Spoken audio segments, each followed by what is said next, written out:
not a time of year where we get much basketball news, but we did get some. I don't know what day it was. Do you? It was last Friday. Friday? Yep. Good call. A returner. Another returner. Memphis will have its second player on the roster that was actually on the roster last year. Malcolm Dandridge coming back to the University of Memphis for his final season of eligibility. Me and Kenny did the Breaking News podcast on it last week.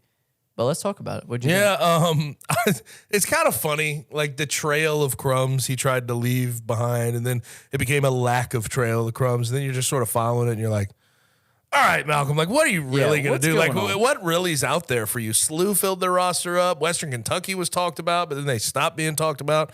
Then it was like Gonzaga. It's like you're really going to go to the Pacific Northwest to play, maybe 10 minutes a game if they give you that. Right. So I was just sitting there wondering, like, it sort of seems like the door's always been open or at least cracked for you to come back to Memphis.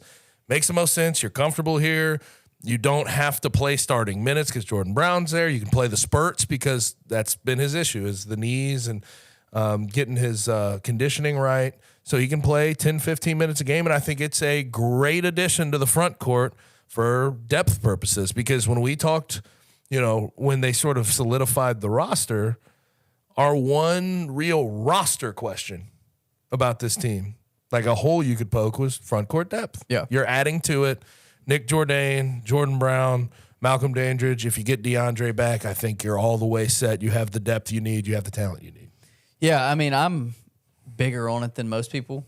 But actually, I think it's important, and I think it's important also for the fact that he's been here. He knows what's expected. So, like, he can, he may not play a unreasonable, pivotal role on the floor night to night, but off the floor, helping people along at practice that haven't been in the facility and the program for a while, I think he's going to be vital in bringing guys along. Yeah, also in just helping build the culture because he knows the culture that Penny wants. And I think it's not as difficult as a transition as it would be if this was a younger team, with this being a veteran team.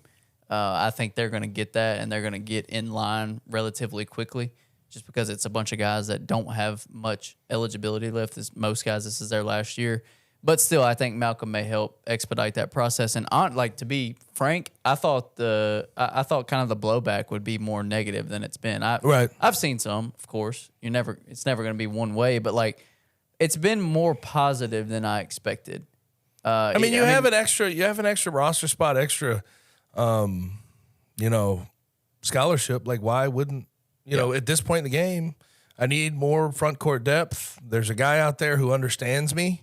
Yeah. Why the hell wouldn't you bring him back? I don't know how you could view it negatively. It's not like he's going to be a starting five. Well, I think you have that handled. I think the biggest thing is a lot of people still have a bad taste in their mouth about NCAA tournament last year, about what went down at the end of the game against FAU.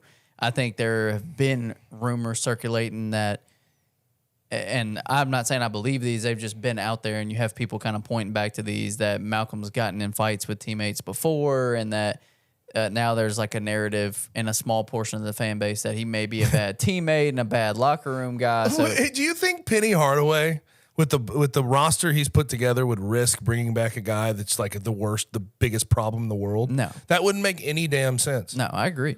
When he has a chance to like let him go, you think he would just bring him back because I love him so much, even though he's the biggest problem. Right. He's gonna implode this roster from the inside out. Let's bring him back. Yeah. Cool. To be honest with you, I get, where people could try to come to that conclusion, but they're jumping to conclusions more than, I'm not even going to say it, but they're jumping to conclusions way too fast. That's ridiculous. No, like on court, that's only shown itself once in the last game of the year, and that was not even, it was not that big a deal. They still should have won that game. Right. I agree. But no, I think it is a positive addition, like you're saying. Yes, you have Jordan Brown. That's great. Like, Jordan Brown's one of the better centers in the country. But now you have two true centers on your roster, which we're looking at a team last year that didn't have a single one. And it didn't bite them that much, but there were games when it was pretty obvious that they just didn't have that size and that enforcer.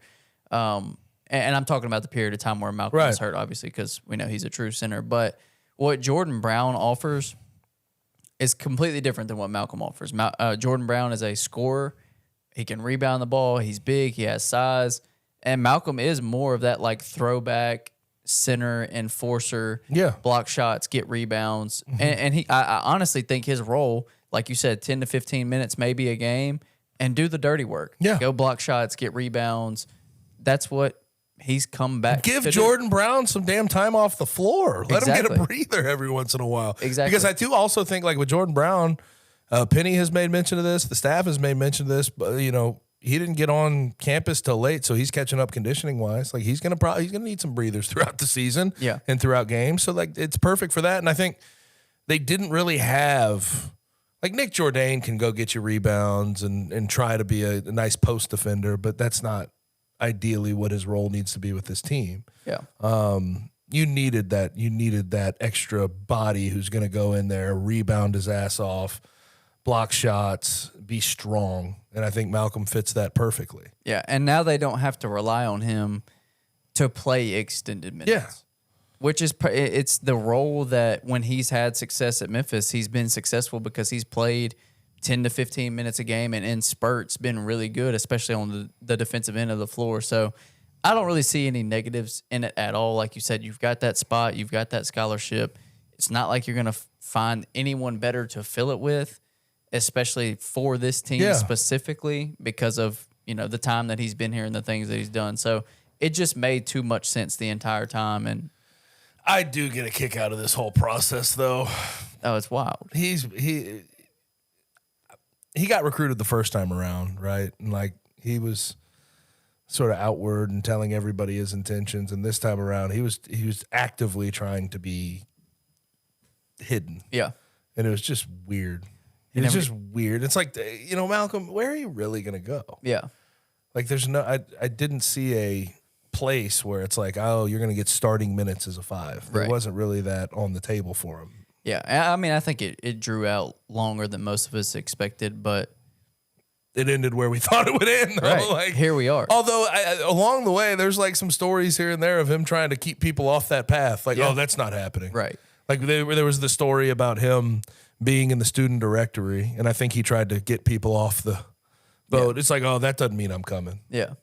And a week later, Here we are. yeah, I'm right back. Yep, thanks. I'm rescinding my name from the transfer portal. Yep. But is what it is. It played out, Yep. in my opinion, positively for the University of Memphis, and I guess that is what fans care about. Yeah, no, I think it's a great addition, and I think it's having some level of continuity, more continuity than just Jaden Hardaway is helpful. However you can get it. Yeah. Now we're just waiting on the DeAndre Williams decision, which has to come down soon. At right? some point. At I some mean, point. from what I understand, I was talking to Parthu Padyai, Daily Memphian, good friend, and he was saying they have till the ad drop date to see if he's going to be eligible, and the ad drop date, I believe, is September 10th. Really? Oh, so it Yeah, is. so It's like quick. it's going to have to happen 2 soon. weeks. We should have an answer in the next couple of weeks A on if week and that's a going to half. happen. Yeah, less than 2 weeks.